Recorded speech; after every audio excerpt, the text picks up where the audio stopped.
सनी बाजी के लिए एक बार जोरदार ताली होनी चाहिए। Come on guys. बॉर्डर 2 इतना वक्फा गुजर गया है और हमेशा लोग ये वेट कर रहे थे। आई थिंक आपको भी 500 बार तो पूछ चुके होंगे, सर कब आ रही है, कब आ रही है, कब आ रही है। तो ये जनरेशन अब नेक्स्ट आ गई है जेनजीज आ गए हैं। तो देशभक्ति के मायने आपके हिसाब से पर्सनली आपको क्या लगता है? देखिए, देश हमारी माँ है और आज का यूथ भी इसे अपनी माँ समझता है और वो इसकी रक्षा करेगा जिस तरह से उनके फादर्स ने, ग्रेट रिटायर्ड फादर्स ने किया है। आई थिंक आज का भी बच्चा वही करेगा। उसको हम लोग जैन जी कहते हैं, कुछ भी नाम दे दें, लेकिन है तो बच्चा ही। ये बात तो सही है, क्योंकि जज्बा तो हमेशा वही रहेगा, देशभक्ति वही रहेगा। और देश देश है और ये हमारा घर है। इसके लिए हम जब भी कुछ ऐसी चीज़ होगी तो खून खौल उठता है और फिर हम देखते नहीं कौन आजू बाजू है, सीधा आगे जाते हैं। सनी भाई, आपने ड्रेस बढ़िया पहन रखी है फौजियों की। तो जब आप शूट कर रहे होंगे तो फील करते होंगे उस चीज़ को, क्या कैसा लगता था आपको? क्या मीन से, मतलब ये फौज की ड्रेस अपने आप में बहुत यूनिक होती है। जैसे आप यूनिफॉर्म डाल लेते हो तो आपके अंदर एक करंट सा चला जाता है और आपको लगता है कि अब मैं भी एक सोल्जर हूँ।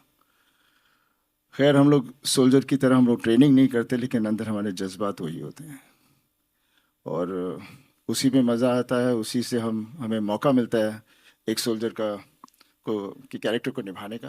बिकॉज यूनिफॉर्म पूरा ही 99% वही हमें वो पूरी ताकत दे देती है, बाकी हमें थोड़ा सा बीच में डालना होता है। क्या बात, ये बात तो खैर मैं भी मानता हूँ।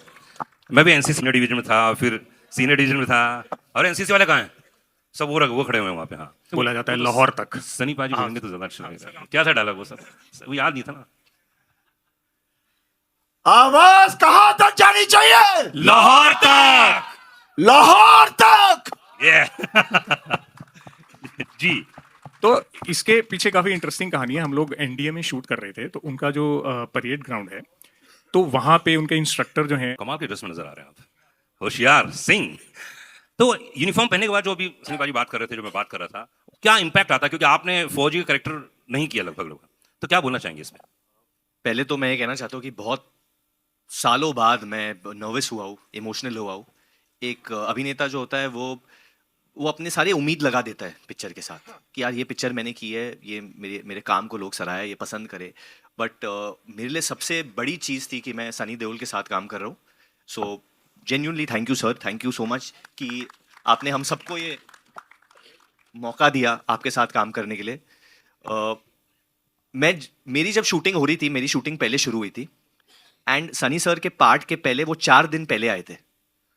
तो मैं भी वंडर कर रहा था, अनुराग भी वंडर कर रहे थे कि क्यों आ रहे हैं, क्या क्या है, क्या करना चाहते हैं। And first time in my career I saw an actor and such a big mega mega super duper star. वो आते थे, कुर्सी लगा के बैठते थे और शूटिंग देखते थे आराम से और कुछ कहते नहीं थे और बस मुझे बहुत कंफर्टेबल कर दिया।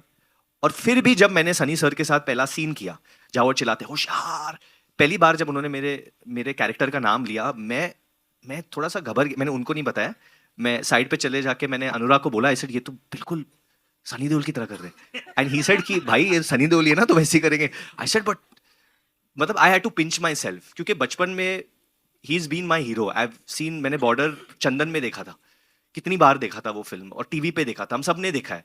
And to just see him in front of me, I can not tell you मेरे लिए वो कितनी बड़ी बात थी। एक वो जो बच्चा था मेरे में, उस दिन इतना खुश हुआ।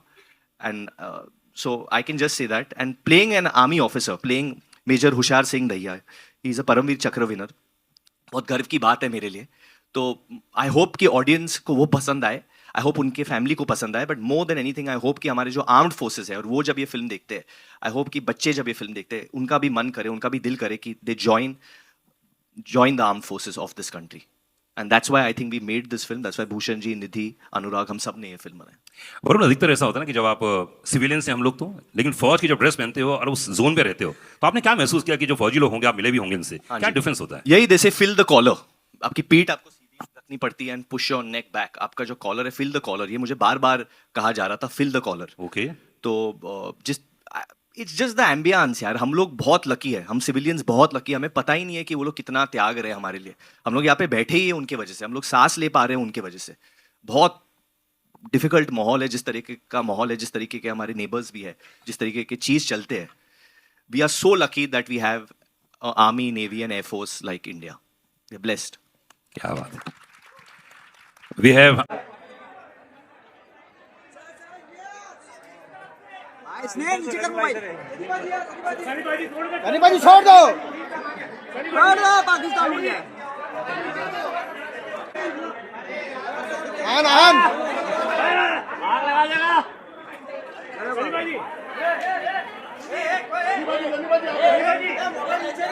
उल्टा है उल्टा है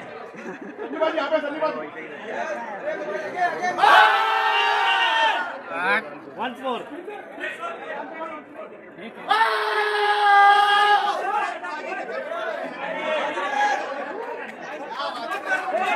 क्या बात है बोला जाता है लाहौर तक। सनी पाजी बोलेंगे तो ज्यादा अच्छा लगेगा। क्या था डायलॉग वो सर?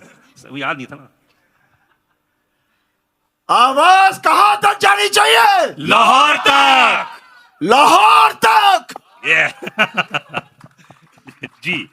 तो इसके पीछे काफ़ी इंटरेस्टिंग कहानी है। हम लोग एनडीए में शूट कर रहे थे, तो उनका जो परेड ग्राउंड है, तो वहाँ पे उनके इंस्ट्रक्टर जो हैं वो कुछ कैडेट्स थे, उनको फॉल इन लाइन और परेड वरेड करवा रहे थे।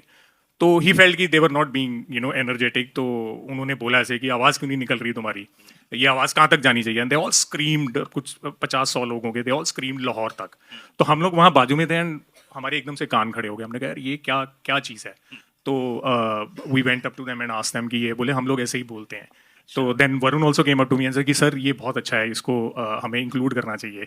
तो देन वी आस्क्ड देम कि यार आप ये जो पहले तो बोल- अगर इन्होंने ये लिखा नहीं है स्क्रिप्ट में तो ये ऐड नहीं करते। अच्छा। तो मैं सीधा उनके कानों ला, सर प्लीज ये कर लो, ये बहुत बड़ा और असली मोमेंट है ना, हमारे सामने हो रहा है। अच्छा प्लीज ये यूज करो। तो ये सर मैं सिर्फ टीजर में यूज करूंगा। अच्छा ठीक है कर लो। फिर मुझे पता नहीं था ये करेगा ही नहीं, तो मैं सनी पाजी के पीछे चला गया। मैं उनको बोला ऐसे सर बोलो ना इनको एक बार कर लो।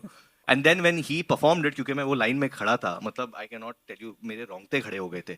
वो जो द ट्रेनर भी थे, मतलब ही सेड कि ये क्या आवाज पहुंची गई होगी जिस तरीके से कर रहे थे। हाँ मतलब ही वाज, वो इतनी जोर से बोलते थे कि वो गूंजती थी आवाज़ पूरे एनवायरनमेंट में वहाँ पे। और जस्ट लाइक मतलब ये फिल्म की जो इवेंट्स हैं बहुत सारे, या कहानियाँ हैं, जो कैरेक्टर्स हैं, वो भी आर्म्ड फोर्सेस से आए हैं और ये डायलॉग भी उन्हीं से आया है।